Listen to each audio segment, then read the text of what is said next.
আপনাদের সন্তানদের রাজাকার বলবে, আপনাদের মৃত্যুর পরে বলবে ওই যে যায় রাজাকারের সন্তান, আমাদের এই ট্যাগ লাগাবে না। আমাদের সন্তানকে তারা বলবে সাহসী মানুষের সন্তান, সাহসী মার সন্তান।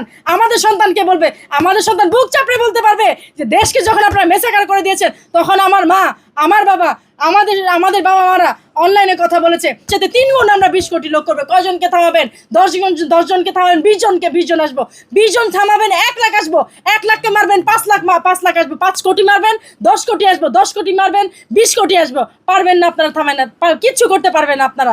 এটা হচ্ছে আমাদের চ্যালেঞ্জ আপনাদের প্রতি। আমাদের এগুলি আজকে যারা ভাইয়েরা তৃণমূলে আমাদের মতো জায়গায় এসে যারা এই নিউজের যারা করছেন, আমাদের কথা পৌঁছে দিচ্ছেন, তাদের সাবাস জানাই। তাদেরকে কি কম আপনারা অত্যাচার করেছেন? তাদের জন্য প্রায় 200-250 সাংবাদিকের ইয়েতে আপনারা মামলা করে দিয়েছেন, তাদের আপনারা নির্যাতন করেছেন, মব করেছেন। এসব সাংবাদিক ভাইয়েরা তারাও কালের সাক্ষী হয়ে থাকবে। এবং আমরা কথা দিচ্ছি, আপনারা উপদেষ্টারা, আপনারা রাজাকাররা যতদিন এই বাংলাদেশে আপনারা যতখানি করবেন তার সে পৃষ্ঠপোষকতা করছে। এবং রাজাকারকে বিএনপি এবং বিএনপি রাজাকারকে এরা দশজনের পৃষ্ঠপোষকতা করছে। তা নাহলে বিএনপি কিভাবে সাহস পায়? আমার কথা হচ্ছে, রাজাকার এরা না হলে আগে থেকে রাজাকার আলবদর, বিএনপি কিভাবে এদের সাথে মিশে? আজকে বিএনপি কিভাবে এদের কথা মতো, এদের মত মতো চলে? কেন এই দেশে ধর্ষণের বিচার হয় না? আসিয়া থেকে শুরু হয়েছে আজকে পর্যন্ত যে ধর্ষিত হয়েছে, কেন বিএনপি তার বিচার করছে না? কেন বিএনপি চুপ আছে? তাহলে কি বলবো এই মেটিকুলাস ডিজাইনের সাথে পাটোয়ারিরা যেমন বলে যে বিএনপি জড়িত, আমরা কি সেটা মেনে নিব?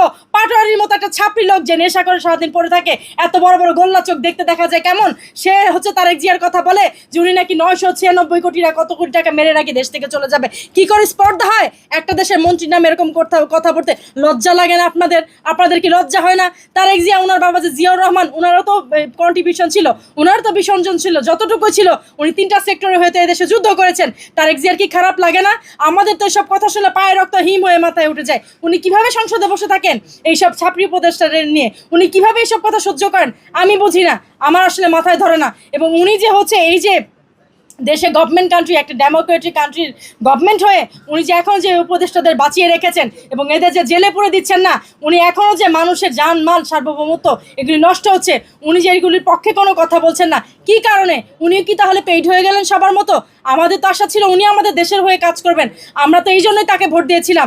দেশের 50% লোক তো ভোট দিয়েছে ওনাকে এই কারণে যে আওয়ামী লীগের পরে হচ্ছে বিএনপি, এবং ওনারা হচ্ছে স্বাধীনতার পক্ষে শক্তি আমরা মনে করেছিলাম। কারণ স্বাধীনতায় ওনার মা ছিলেন, স্বাধীনতায় ওনার বাবা ছিলেন, উনি নিজেও তখন ছিলেন। তাহলে ওনার তো বিপক্ষ শক্তি হবার কোনো কারণ নেই। উনি কেন কথা বলছেন না? উনি কেন মুখে কুলু পেটে আছেন? উনি কেন নাচের পুতুলের মতো চুপ করে আছেন? উনি কার ইশারায়, কিসের জন্য উনি চুপ করে আছেন? এটা তার কাছে আমাদের প্রশ্ন। কেন আজকে জামাত এবং বিএনপি তৃণমূল কর্মী এরা একত্রিত হয়ে এইসব ঘটনা ঘটাচ্ছে? কেন আজকে মাজার ভাঙবে? শত বর্ষের মাজার, পুরানো মাজার থেকে